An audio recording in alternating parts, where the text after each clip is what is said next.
అందరికీ నమస్కారం. నేను దాదాపు శ్రీను వైట్ల గారి ప్రతి సినిమా చేశాను. అది నా అదృష్టంగా భావిస్తాను. ఎందుకనంటే మన దగ్గర నవరసాలు ఉంటాయి, అందులో నీరసం తప్ప మిగతా అన్ని రసాలు మేళవింప చేసే సినిమాని తీస్తాడు ఆయన. అంచేత ఆయన ఎప్పుడు సక్సెస్ఫుల్గా ఉంటాడు. అలాగే గోపీచంద్ గారు ఫస్ట్ సినిమా నుంచి నేను చేస్తూ ఉన్నాను. గోపీచంద్లో ఆయన దగ్గర ఉన్నటువంటి హీరో దగ్గర ఉన్నటువంటిది ఏంటంటే యాక్ట్ చేయడు, బిహేవ్ చేస్తాడు. ఒక సీన్ కానీ, ప్యాథస్ సీన్ కానీ, సీరియస్ సీన్ కానీ, ఏ సీన్ అన్నా సరే బిహేవ్ చేస్తాడు. అలా ఫైట్ కూడా మేము ఆయనతో యాక్ట్ చేసేటప్పుడు మా డైలాగులు మర్చిపోతాం, అంత ఇమ్మర్స్ అయి చేస్తాడు. ఖచ్చితంగా ఈ సినిమా సక్సెస్ కావాలని, మీరందరూ సక్సెస్ చేయాలని మనస్ఫూర్తిగా కోరుకుంటున్నాను. శ్రీను వైట్ల గారికి ఏంటంటే ఒక వరం ఉంది. అదేంటంటే ఏ హీరో అన్న కొద్దిగా ఇది ఉంటే టప్పని లేపేసేయడానికి శ్రీను వైట్ల గారిని భగవంతుడు పంపిస్తూ ఉంటాడు. అలాగే ఈ విశ్వం సినిమా ప్రొడ్యూసర్ గారి సహకారంతో చాలా బాగా వచ్చింది. So hearty congratulation to the all the team. Thank you very much.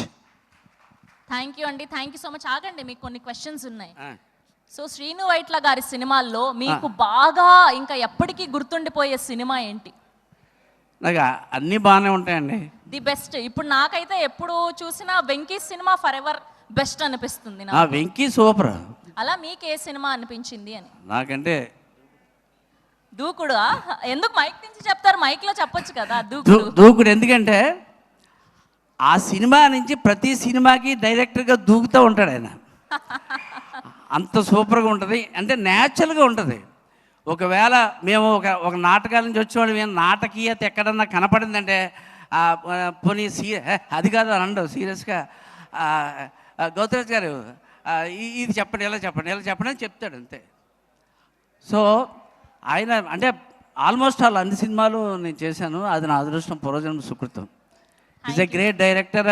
ఏదో ముఖస్థుతి కోసం చెప్పడం కాదు, ఎన్ని సినిమాలు చూడండి, అన్ని సినిమాలు అంతే. ఫర్ ఎగ్జాంపుల్ ఒక సినిమాలో అయితే నేను స్కాన్ ద బ్యాన్స్ అంటాను. ఇది ప్రపంచ లెవెల్లో అయిపోయింది, అది స్కాన్ ద బ్యాన్స్ అంటూ ఉంటాను. అలాగా గోపీచంద్ గారి గురించి కూడా చెప్పవలసింది ఏంటంటే అందరి హీరోలతో చేశాను నేను. కానీ ఆయన చెప్పేటప్పుడు మా డైలాగులు మర్చిపోయాం. ప్రవీణ్ గారు వాళ్ళు ఏరి ఆ సీన్లో మొత్తం అందరూ కూర్చుని, ఆ రెడ్డి గారు ఎవరో ఉన్నారు, అందరూ ఉన్నప్పుడు ఆయన కూర్చుని ఆ డైలాగ్ చెప్తూ ఉంటే మేము డైలాగులు మర్చిపోయాం. అంత ఇన్వాల్వ్ అయ్యి చెప్తాడు ఆయన. థ్యాంక్ యూ అండి. ఇంకేమైనా ఉన్నాయి?